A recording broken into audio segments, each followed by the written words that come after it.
Buenas noches, profe Claudia. Me presento, mi nombre es Paola Suárez. Pertenezco al grupo 11 de la materia Propiedades y Contaminación del Suelo. Y para la fase 5, la fase última, esta es mi presentación. Antes de iniciar, me gustaría traer a colación una frase del autor John Sawhill que me pareció demasiado bonita. Una sociedad se define no solo por lo que crea, sino por lo que se niega a destruir.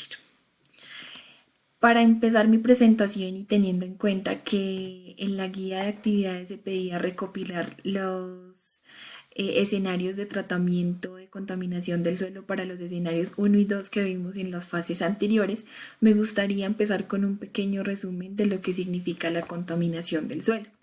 La contaminación del suelo supone la alteración de la superficie terrestre con sustancias químicas que resultan perjudiciales para la vida en distinta medida, poniendo en peligro los ecosistemas y también nuestra salud. La alteración de la calidad del suelo puede obedecer a diferentes causas, por ejemplo, contaminantes procedentes de pesticidas agrícolas, residuos agroindustriales, hidrocarburos y metales pesados, que fueron los contaminantes que vimos en el escenario 1. Los contaminantes procedentes de pesticidas agrícolas y residuos agroindustriales no solo actúan sobre las plagas, sino que además afectan en gran medida a todos los organismos del suelo, pues en el proceso de fumigación quedan residuos en el aire peligrosos también para la salud humana.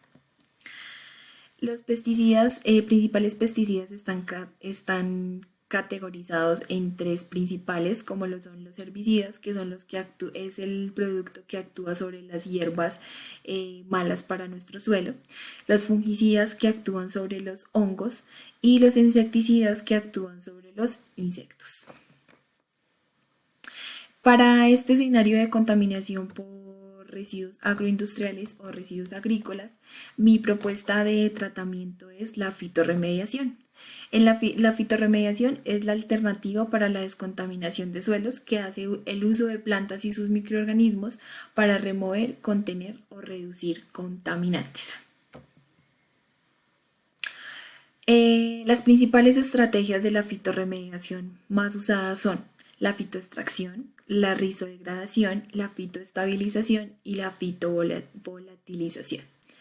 En la fitoextracción, la planta absorbe principalmente los metales a través de sus raíces y los acumula en su biomasa, retirando los contaminantes del suelo a través de su cosecha. En la rizodegradación, las raíces de las plantas liberan compuestos al suelo de su entorno, estimulando la supervivencia, crecimiento y actividad de microorganismos de la rizosfera, que es su entorno, que degradan los contaminantes orgánicos.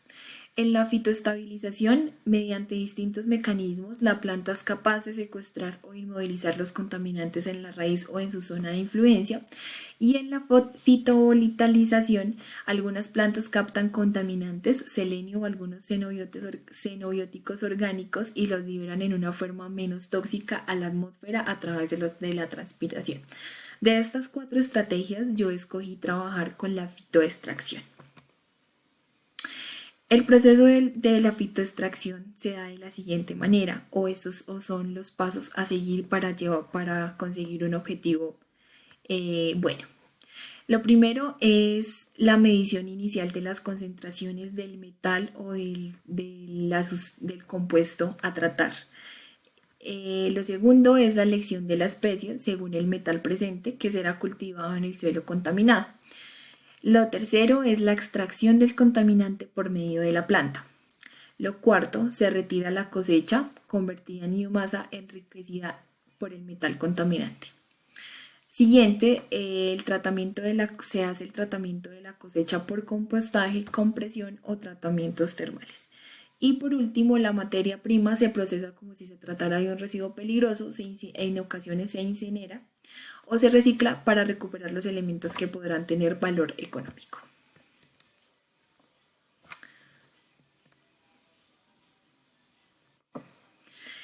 En el segundo escenario de contaminación nos hablaba de la contaminación procedente de hidrocarburos o metales pesados.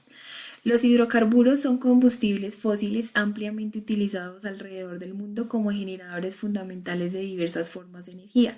Ellos están en la naturaleza gracias a la acumulación de biomasa durante millones de años. Sin embargo, en su extracción se genera contaminación al agua y al suelo. En ocasiones, pues por derrames de las empresas, en general del sector industrial, contaminando las fuentes hídricas y por supuesto también el suelo. Para este tipo de contaminación por hidrocarburos, el tratamiento que elegí fue la bioremediación. Perdón. En este proceso de bioremediación se utiliza la capacidad de los microorganismos como bacterias, hongos o algas para degradar las contaminantes. La bioremediación ex situ consiste en extraer el material trasladado a otro lugar para realizar la descontaminación. Para ello existen diferentes métodos como el land farming. Cabe resaltar que la fitorremediación es un tratamiento físico y la biorremediación es un tratamiento biológico.